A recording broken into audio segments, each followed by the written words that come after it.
I told everyone I was loyal, but I've been secretly planning to run away with my ex on a private island, and if you're already picturing me in sunglasses with a straw hat and a suitcase of unmarked bills, pause, because the unglamorous truth is spreadsheets, fairy timetables, a rusted toolbox, and an embarrassing number of lists. I'm Nina, 32, a coastal engineer who designs sea walls and dunes and the polite ways a shoreline can say, no thank you to storms, and this is me telling you something I never planned to say out loud in the same tone I'd use if we were hunched over a cafe table and I was finally done pretending I was the hero of my own story. People always think secrets happen at midnight. Mine mostly happened at lunch in the Notes app on my phone between site inspections and Zooms, while I ate hummus on stale pita and typed things like water catchment capacity, 6000 L and propane regulator replacement, and how do you move a piano across a pier if the pier is 90 years old and tired of being brave. The island isn't the kind with a resort brochure and hibiscus emojis. It's a privately owned ridge of rock and ironwood trees a few kilometers off a sleepy harbor, inherited by an old friend of my ex who treats it like a reluctant pet. There's a caretaker's cottage that drinks fog for breakfast and a dock that complains loudly and honestly. There's one solar array that lives its life one cloud at a time. It's not paradise, it's a problem set. Problems are my native language. Let me anchor the names before I drift. My husband is Lewis, 34, paramedic, kind in that sturdy way you can lean on without worrying it will dent. We met in line at a food truck, and he made a joke about my hard hat like it was a crown and not a plastic bowl that smelled like PVC and grit. He never made me feel small for loving things that require math. He cooks on Sundays like he's apologizing for the rest of the week. He buys the cheap bouquet and still somehow rearranges it so the daisies look smug. He is, in other words, not a villain. My ex is Armin, 33, composer turned sound designer whose laugh lands like a cymbal. We fell in love years ago in a rehearsal room with a broken air conditioner and a piano that wanted to argue about 440 hertz. We were poor and certain, then we were less poor and less certain, and there are entire neighborhoods of my memory built on the sound of him scribbling staff lines and me sketching revetments. Then his success came fast and glitzy, the kind that arrives with tech bros and NDAs and a contract that wanted his entire name, sleep schedule, and weekends. He moved to LA. I moved on. Mostly. I married Lewis. I learned to bake bread that came out dense and heroic. I wrote reports. I built a life that looked exactly like a life should. And then the island whispered my name in a way the city never learned to. It started with an email, technically. The city was tendering a project to assess wave run-up under future storm scenarios.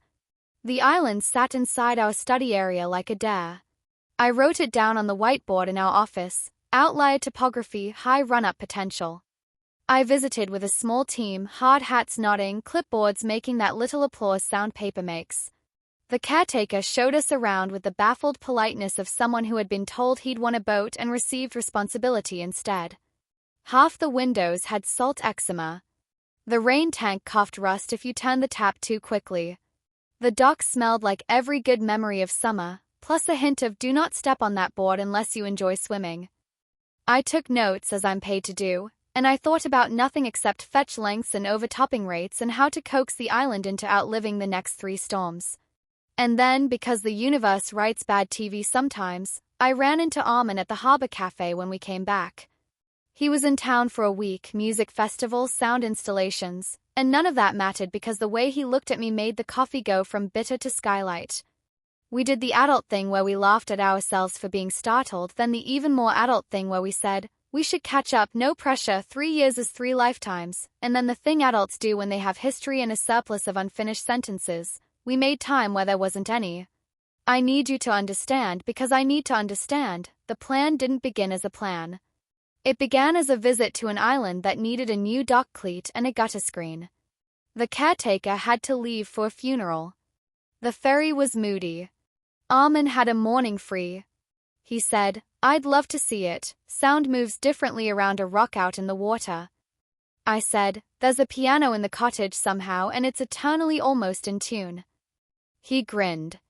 We took the caretaker's skiff with a list of chores and came back with scraped knuckles, a jar of rain that tasted like the cleanest mouthful of sky, and 3 songs that sounded like we'd tried to write the weather. We high-fived at the dock like co-workers who had installed a new universe together.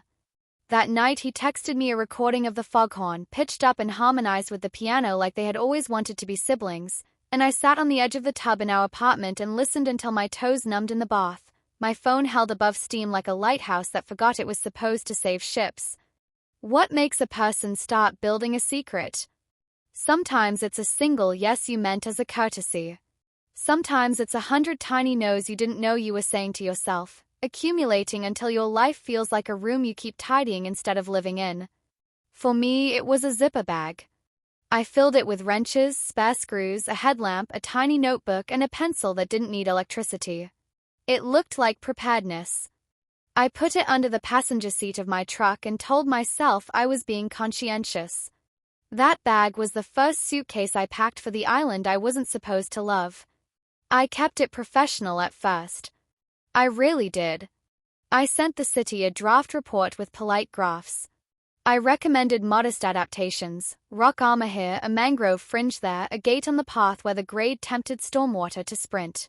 I visited twice to measure and to verify and to pretend it was only about what I could quantify.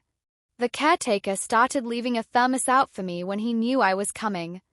I'd fix a hinge and feel like useful furniture in a world that could take you or leave you. Armin started dropping by whenever his schedule opened.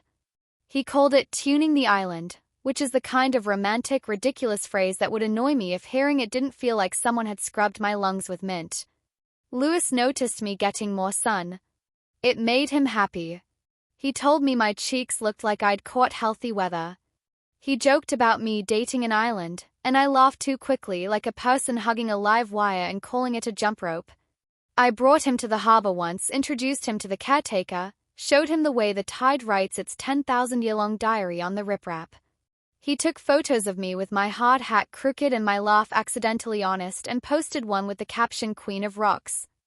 We went home and ate pasta and watched a show where the problems are solved in 42 minutes by people with expensive cheekbones. I brushed my teeth and told myself there was nothing to confess. I was loyal. I wasn't. The conversations with Armin got longer. Then shorter. Then raw. He told me LA felt like a promise he had kept past its expiration date. I told him my marriage was good and that good isn't the same as breathable if you forget to open the window. He asked me what I wanted and I said the truest, most embarrassing thing, I want to be useful and chosen at the same time. He said, that's what music is. That's what home is. Neither of us pretended we were talking about hypotheticals. Around then, the plan began calling itself a plan.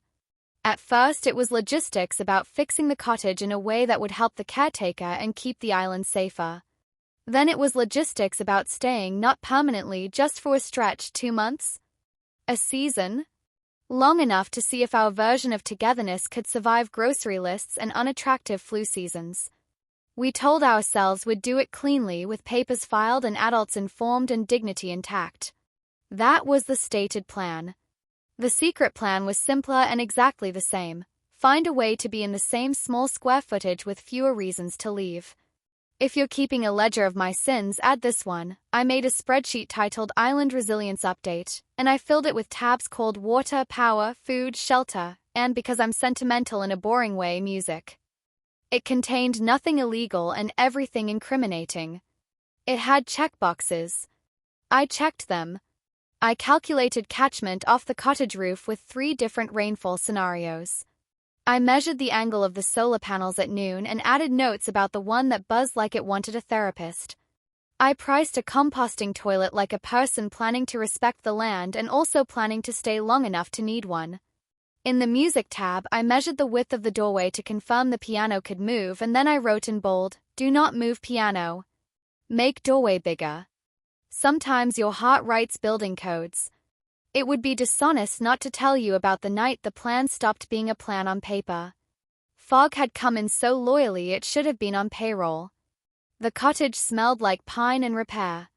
We'd been fixing a cracked window pane and arguing about meter, literal and musical, and the kind of stupid, wonderful hunger that makes time speed up and slow down chose us like it chooses people who think they're smarter than it is.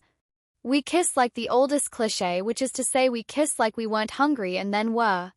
I can dress it up with defenses. We were on a break, the break was mutual, the marriage was already an empty house, pick your absolution. It's still true that I crossed a line and then built a tasteful pergola over it.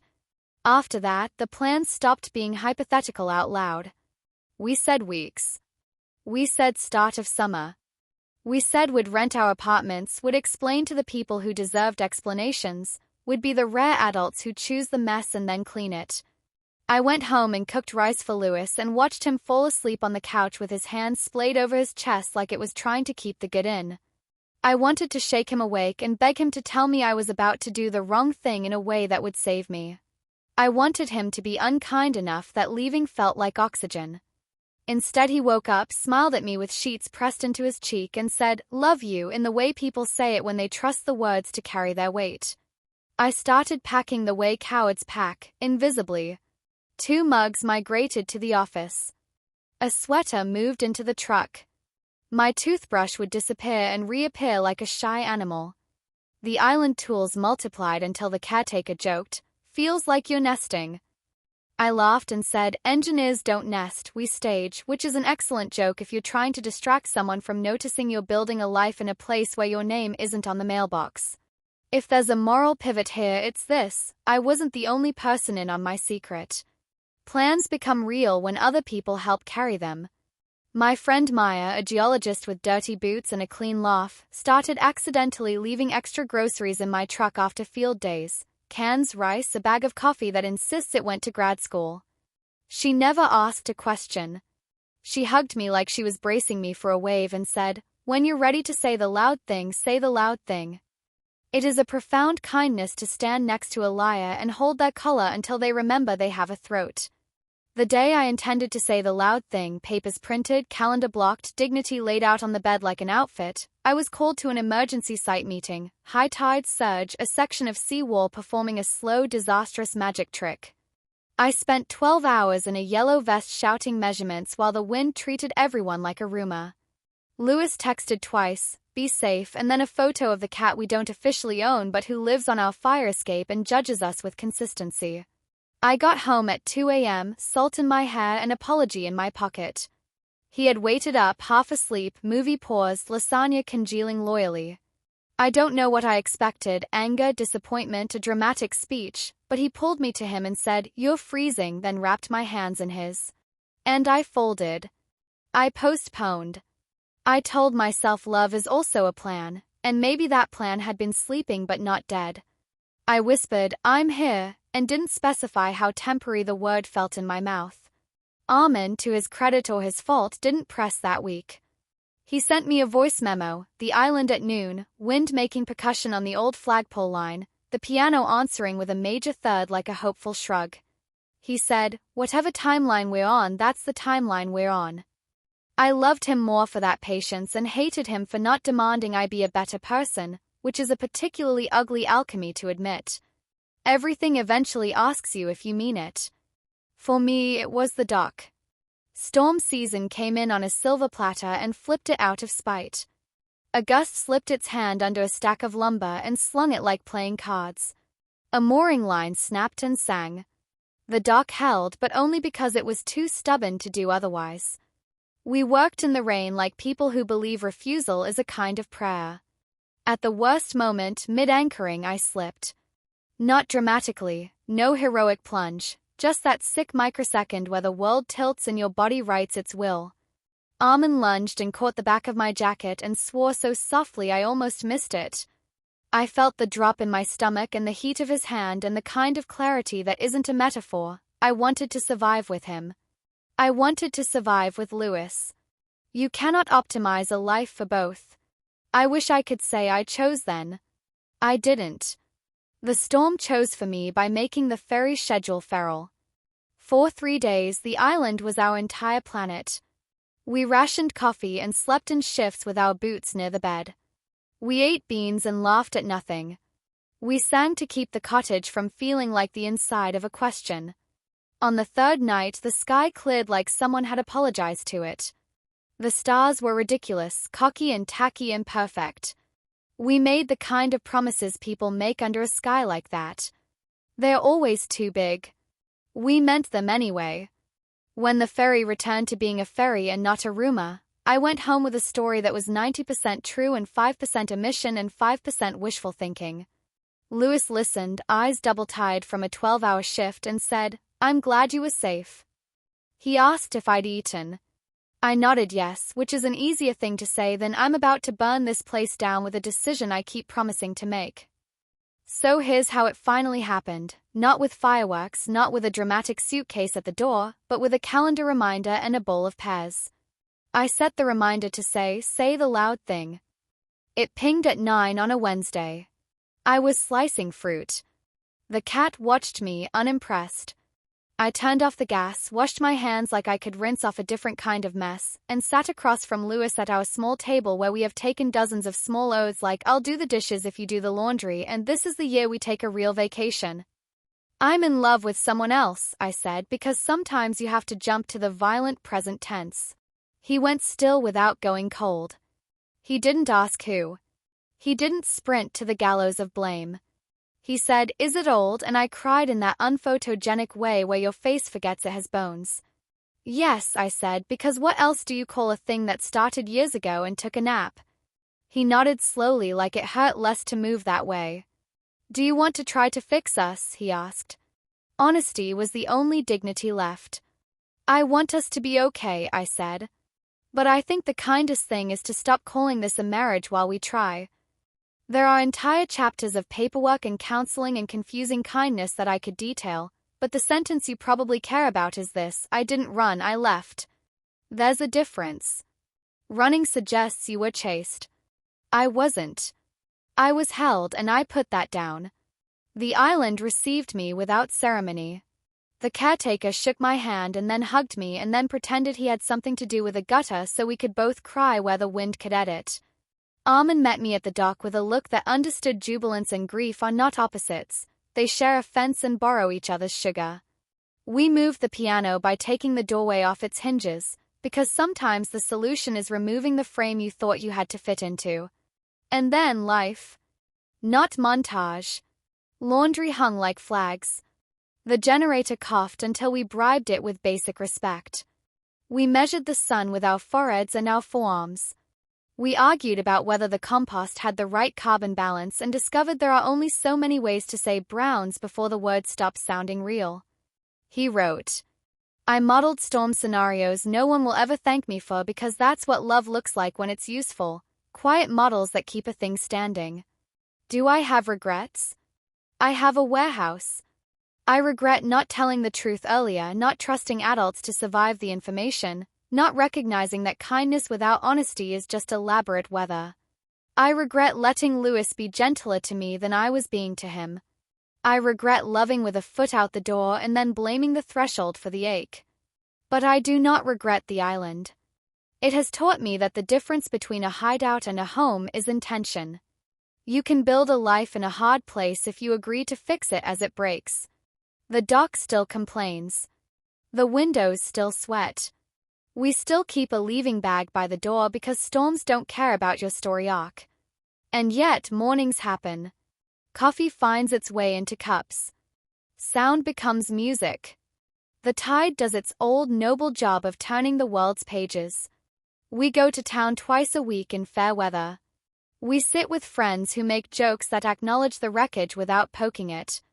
I see Louis sometimes. He looks strong and soft and like the future is no longer waiting for me to make up my mind. He's seeing someone who owns a bookstore with a dog that believes in customer service. I brought them a jar of honey as a peace treaty I know no one asked for but I needed to offer. He hugged me with the carefulness you use when lifting something valuable that isn't yours anymore. If you were sitting across from me now, if we were sharing the last slice of cake and I could hear your fork nudge the plate, I'd tell you this part with my hands wrapped around my mug because leaving things is cold. I didn't become a better person by moving to an island. I became a person who knows the exact weight of the choices she made because she has to carry them across a dock that will throw her in the water if she walks careless. I became a person who files for permits and for forgiveness and understands neither is guaranteed. I became someone who writes lists like prayers and occasionally, miraculously, checks them off. Sometimes at night, when the fog makes the world small and kind, we sit on the steps and listen to the generator argue with the crickets and the fog rumble of a ferry choreographing strangers' reunions. Armin plays a chord that sounds like a door opening. I run through tomorrow's tasks in my head: filter change, storm strap inspection, call the city back about the grant for shorebird habitat. We don't say forever. We say tomorrow and the day after if the weather lets us. It turns out that for me that's what loyalty looks like now, showing up again where I said I would, with a wrench, with bread, with the name of the wind right that day. I told everyone I was loyal. I lied. Then I learned loyalty again, without the performance. It's a smaller word now, less embroidered, more nails and knots. It tastes like coffee I ground while it was still dark so someone I love could keep sleeping. It sounds like the careful clunk of a cleat knot that will hold even if the tide decides to be dramatic.